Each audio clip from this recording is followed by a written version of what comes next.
Bonjour les amis, nous voici encore de retour pour la suite de notre cours de maths. Maintenant, cette fois-ci, on aura le cours de la statistique.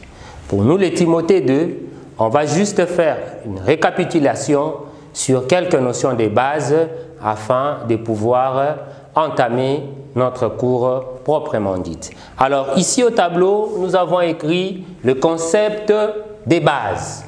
On va avoir quelques concepts de base sur la statistique.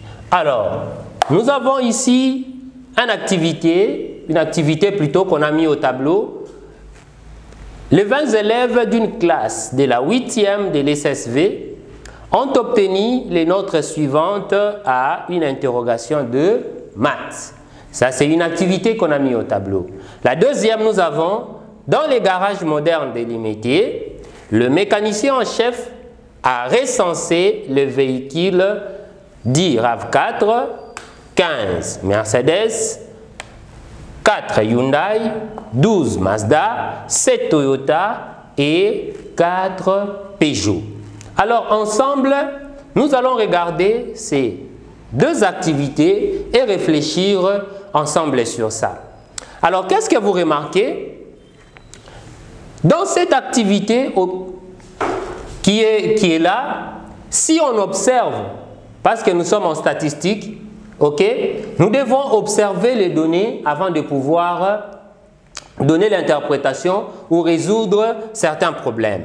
Alors, premièrement, nous avons besoin de connaître dans une étude statistique c'est quoi une population.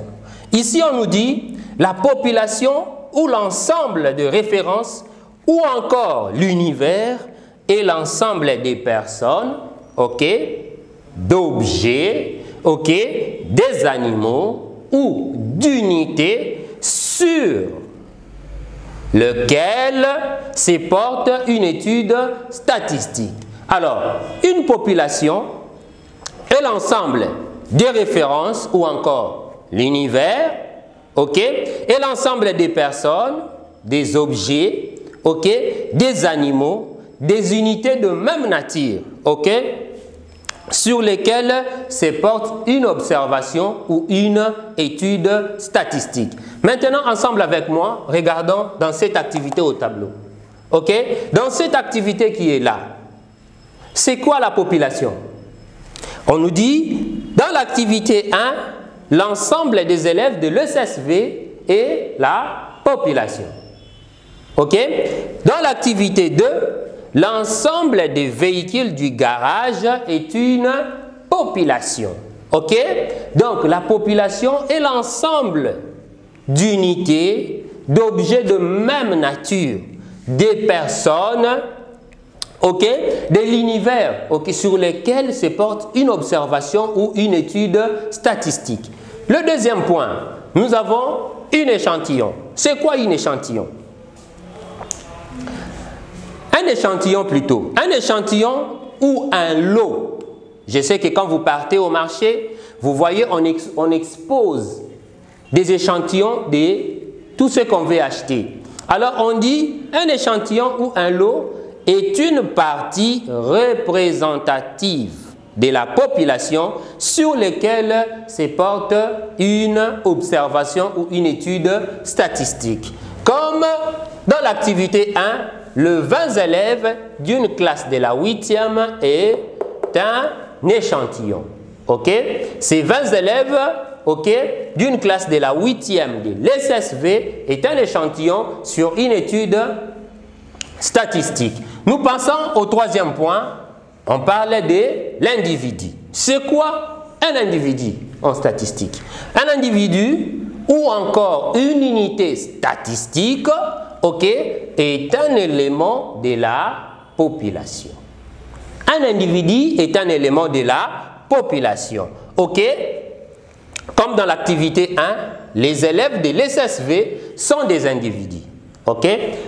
Dans l'activité 2, les véhicules des garages sont des individus. On peut aller aussi dans un zoo pour faire une étude statistique. Si on vous dit de donner C'est quoi les individus? Vous allez dire que non, tous les animaux du zoo sont les individus. Ou soit, on peut chercher, comme nous sommes dans la commune de Gombe, pour voir, faire l'étude sur les maisons ou les habitations, ok?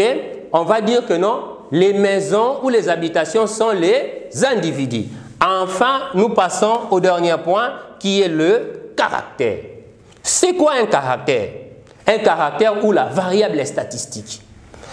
Un caractère est la propriété que l'on étudie ou que l'on observe.